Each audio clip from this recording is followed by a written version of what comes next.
Friend, by now I think you know how devoted, how committed I am to health, wellness, and fitness for so many different reasons.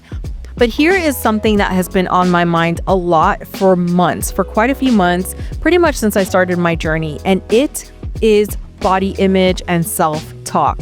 Listen, if I could tell you the amount of times I have filmed a workout, filmed a body update, went back and looked at the footage and actually cried, I can't even count. Especially at the beginning. I don't even know. There's something different. It hits different when it's on camera. When you have photos, when you have video, it just hits different. I put a lot of pressure on myself, especially towards the beginning, to perform a certain way and to lose weight at a certain speed. It was craziness. And along the way, I really started to think about this and think about the impact that these internal conversations have. The words that I say to myself, the things that I think to myself about myself. And I have been really, really hard on myself. And I am confident you have done the same and you continue to do the same. These thoughts, they have been so detrimental. There have been times where, like I said, looking at footage, looking at pictures that I've taken along the way, it has actually made me cry. Not cry because, oh my gosh, I'm so proud of me, look at me go, but cry from just feeling shame, feeling embarrassment, feeling like, how can I even post this? I look ridiculous. Look at how fat I am. Look at this cellulite. Look at, oh my gosh, I didn't even know my arms look like that. The list goes on. And I would seriously just be broken for like 1 or more days and feel like emotionally I was just drained. And I was like, what do I do now? And I would just have to lock it up. I would have to put everything away, sleep on it, come back to it the next day, look at it with fresh, rested eyes and say, you need to get it together. This is reality. This is an actual human body, and I am working towards something. I can't expect that overnight I'm going to look like I did when I was 18. The big reality here, I will never look like I did when I was 18 because I'm not freaking 18 anymore. I don't have 18-year-old skin. I don't have the fit little body I had at 18. I am now in my 40s and things just don't look the same, and that is okay. I will tell you, I have never, ever, even in my small body days where I was like really active and doing all the things, I have never been as healthy as I am today. Now, I say that with like a little asterisk because I am still overweight. My body fat is high. I am still working on things. I am. But as a whole, collectively, being so committed and having such a well-rounded program with my food, with my fitness, with my health, this is the healthiest I have ever been. Even mentally, I have been working hard these last few months to really get away from talking myself down, from putting myself down. So these thoughts made me think about this experiment I saw forever ago on YouTube. But basically, it's this doctor named Dr. Emoto, and he did an experiment with 2 jars filled with rice and water. And one was called like the love jar, and the other one was like, I don't know, the negativity jar. And basically, Dr. Emoto and his staff and other people would say positive words to one jar, and they would say negative words to the other jar. So to one jar, they would say things, I love you and you're beautiful. And to the other jar, they would say things like, you're ugly and I hate you or whatever. For 30 days, they spoke these words to each jar. And the end result is that the love jar, or the jar that they spoke all the positive words to, this jar was filled with rice that was like flourishing. It was healthy and beautiful. The second jar, the hate jar, if you will, where they spoke all the negative words, this jar was like black and moldy. Everything in there died. And it was just, it's so powerful when you think about that, because this is like a physical representation of what happens to us.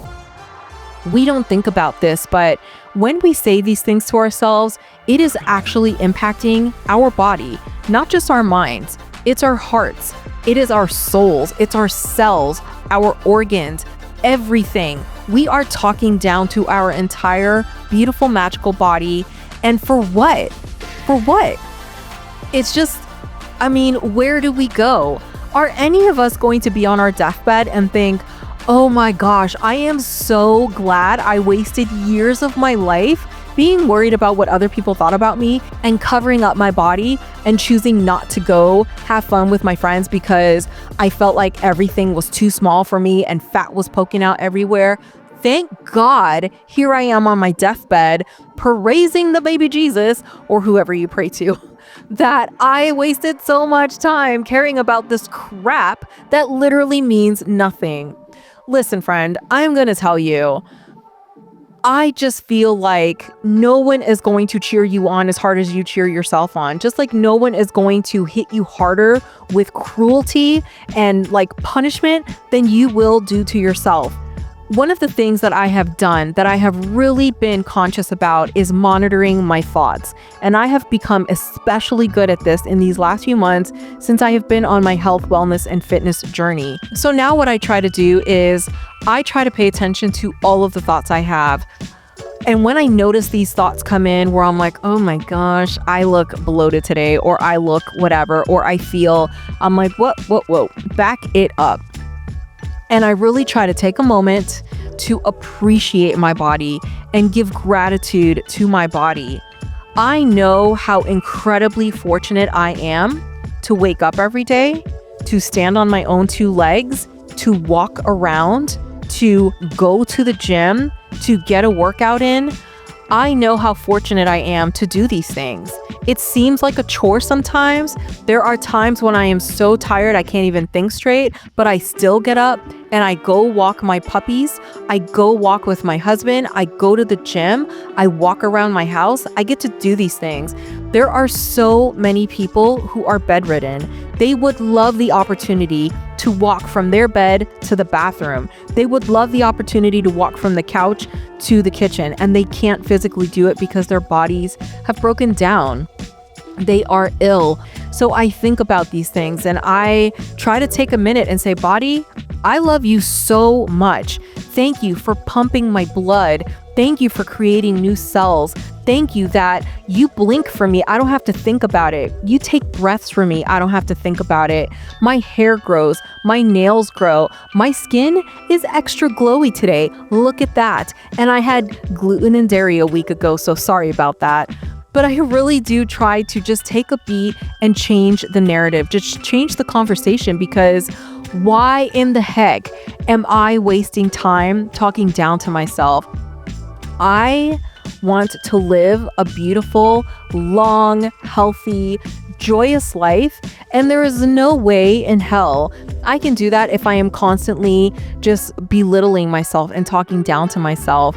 So it is a different approach.